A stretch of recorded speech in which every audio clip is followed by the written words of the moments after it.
Hello friends, 2 ఏళ్ల తర్వాత మా సులేమాన్ సీ ఫుడ్ తినాలనిపిస్తుంది రా అంటే సీ బాస్ కి అయితే పోయినాము. ఇంకా పోతానే వీళ్ళ దగ్గర ఉన్న ప్రతి ఒక్క స్పెషల్స్ అయితే ఆర్డర్ చేసినాము. ఫిష్ లో, ప్రాన్స్ లో రెండిట్లో అయితే క్రాబ్ దొరుకుతాదేమో అనుకున్నాము. కానీ ఆ రోజు క్రాబ్ వాళ్ళకి స్టాక్ రాలేదనేసి క్రాబ్ లేదన్నాడు. అందుకనేసి ఫిష్ లో 3 రకాలు, ప్రాన్స్ లో 3 రకాలు అయితే చెప్పేసిన్నాము. ఇంకా మేమైతే లోపల పోయి కూర్చున్నాము. అంత లోపల మా అభి అన్న సూరి కూడా వచ్చిన్నారు. వాళ్ళు శ్రావణ మాసం అని తిన్నారంట. అయితే ఒక్కసారిగా ఇవన్నీ చూసి కడుపు అయితే నిండిపోయింది. తినక ముందే అంత బాగుంది చూడనీకే. సులేమాన్ ని చూస్తా అంటే ఈ రోజు అయితే ఆ చాపకున్న ఎంకలు కూడా మిగిలికుండా తినేటట్టు నిన్నాడు. అసలు నేను ఎక్కడికైనా పోయినా సీ ఫుడ్ అయితే పెద్దగా తిన్ను, కానీ వీళ్ళ దగ్గర ఒక్కసారి సీ ఫుడ్ తిన్నాక ఇంకా సీ ఫుడ్ తినాలనిపిస్తుంది. అప్పటి నుంచి మీరైతే చెప్తే నమ్మరు, చాలా రోజుల తర్వాత మనస్ఫూర్తిగా తిన్నా అనిపించింది వీళ్ళ దగ్గర తిన్న తర్వాత.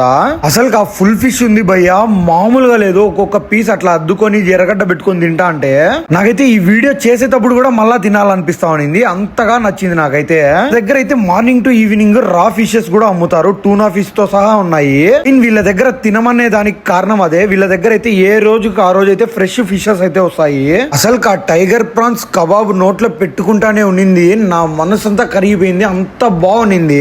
సులేమాన్ అయితే వీడియో ఎత్తుతంటే ఏం మాట్లాడకుండా గమ్మగా తినరా, అంత బాగున్నాయి అంటున్నాడు. ఆ సులేమాన్ అయితే చెప్పినట్టే ఎంకల్ ఒకటే మిగిల్చినాడు, ఏం లేకుండా చేసినాడు. అంత బాగున్నాయి. మేమైతే ప్రతి ఒక్కటి ట్రై చేసినాం, చాలా బాగున్నాయి. లొకేషన్ వచ్చేసి జూడియో టు వై జంక్షన్ వచ్చే మధ్యలోనే ఉంటది సీ బాస్. మీరైతే ఒకసారి విజిట్ చేయండి. మన ఛానల్ అయితే యూట్యూబ్ లో సబ్స్క్రైబ్ చేసుకుని ఇన్స్టాలో ఫాలో కూడా వచ్చు కదా. బూయ్.